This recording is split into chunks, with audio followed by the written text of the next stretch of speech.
The IEBC Chair Wafula Chebukati is this morning launching an assessment report on the 2017 repeat presidential election as well as the general election. The report examines how the poll, which was ordered by the Supreme Court after NASA challenged to Uhuru Kenyatta's win, was handled. Sam Ogina is covering the launch at the KICC. And good morning, Sam. We're still talking about the elections of 2017. More than 1 year, how many months? 1 year, about 3 months since that time. What should you expect in as far as the commissioners have to say about the assessment of that election of 2017? Well, it's actually 1 year and a half since the August 8th general election and, of course, the repeat presidential election of October 17th. And as we speak right now, the chairman of the IEBC, that is the three-man commission, Wafula Chebukati, has already arrived and, of course, awaiting arrival of other guests and stakeholders who are keen and critical to this particular exercise here today. That is the release of the election observation report that is being conducted by the IEBC. Of course, it will be critical moving forward because remember that the August 8th election was actually challenged in court and the Supreme Court annulled the presidential election. But it's also peculiar coming at a time when the Supreme Court has been giving various verdicts on all the election petitions that have been filed, some of which were actually annulled by the lower courts, but when they come to the Supreme Court has been able to uphold these particular elections.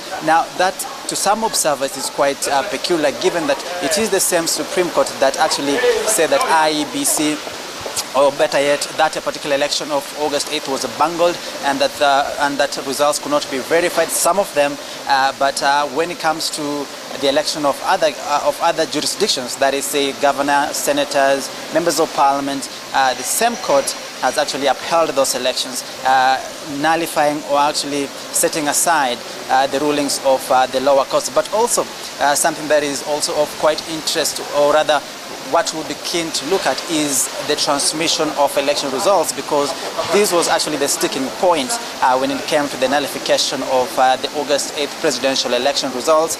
And the thing that even the IEBC chairman himself, that is Wafula Chebukati, questioned, and he questioned his secretariat, was why is it that some of the satellite phones that had been purchased or procured in part of the Kenya Integrated Election Management System, that is the KIMS kit, why did they fail? And of course, this given that at least 10,000 out of the 40,000 polling stations were not able to transmit these particular election results, and attachment of Form 34A, of course, these are the forms that from the primary source of elections, that is constituency level or polling stations level, that actually verifies or accompanies the particular results, showing that this is what really transpired and this is the legit original forms of entry of results that are now being transmitted to the National Tallying Center that was at the Bomas of Kenya.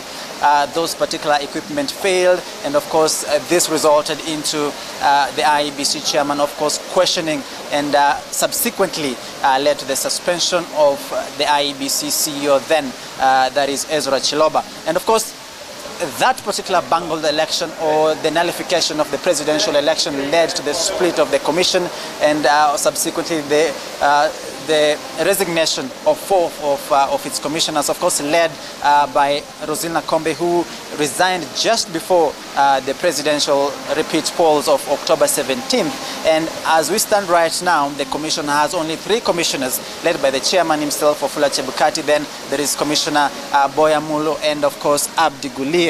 And of course, also given that it comes at a peculiar period where Parliament is actually resuming session today, there is no law in place on how we can actually appoint the commissioners to the IEBC commission. So it is a report that comes really at a critical point, whereby on one side Parliament will be grappling with how to come up with the formula of electing or appointing commissioners to the IEBC, and also at a time when the Supreme Court is also giving verdicts that somewhat contradicts its own verdict of the Supreme Court, where it nullified the presidential election.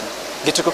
Well, that's interesting when you talk about the contradictions between the judgments that have been coming from the Supreme Court vis-a-vis what came out for the presidential election in 2017. But Sam, you have covered a few elections, and you covered the 2013 presidential election under the chairman Isaac Hassan. And we saw the post-election evaluation report giving a series of recommendations, including that the 6 elections needed to be staggered. We understand that a similar proposal or recommendation is in the report of Wafula Chebukati Commission. But where do you place the value of these reports in as far as informing future decisions are concerned, bearing in mind that also commissions keep changing? Well, I didn't get you clearly, but I suppose you're talking about staggering of elections. Well, that is a discussion that has actually been going on even within this particular commission, saying that holding the general election as it is at one go, that is one day, holding the presidential election, holding the gubernatorial elections, senatorial, members of parliament and members of county assembly is quite taxing for the IEBC Commission because of the logistics that are involved. And of course, that is a discussion that even this particular commission has been having within itself, that if it were really prudent, then it is something that the country should actually start having a conversation whether to stagger these particular elections, say probably hold members of parliament and senatorial elections and members of county assembly on one day, and then of course the gubernatorial elections at another time, and ultimately the presidential election to be held separately. And of course, given the logistics that are involved, and of course the reason why the Wafula Chebukati team was actually having this conversation is because of the time that they came in office, saying that they'd come into office just merely a year before the general election of 2017, and that's why they felt that pressure was actually on them to deliver this particular election and deliver a credible and verifiable election. And of course, well, we saw that did not work out, or that didn't happen, and maybe that is one of the aspects that, or one of the recommendations that we'll be keen to see if it will be in the report, and of course if Parliament can ratify such a decision to have a staggered election in the country. Gituko? All right, thank you so much, Samogena. My exact question was on the place of these reports that recommend such kind of changes in as far as informing future decisions. But it's okay. We'll hear it from the chairperson, and he'll also be joining us tomorrow on Daybreak. That is Wafula Chebukati, the chairman of IEBC.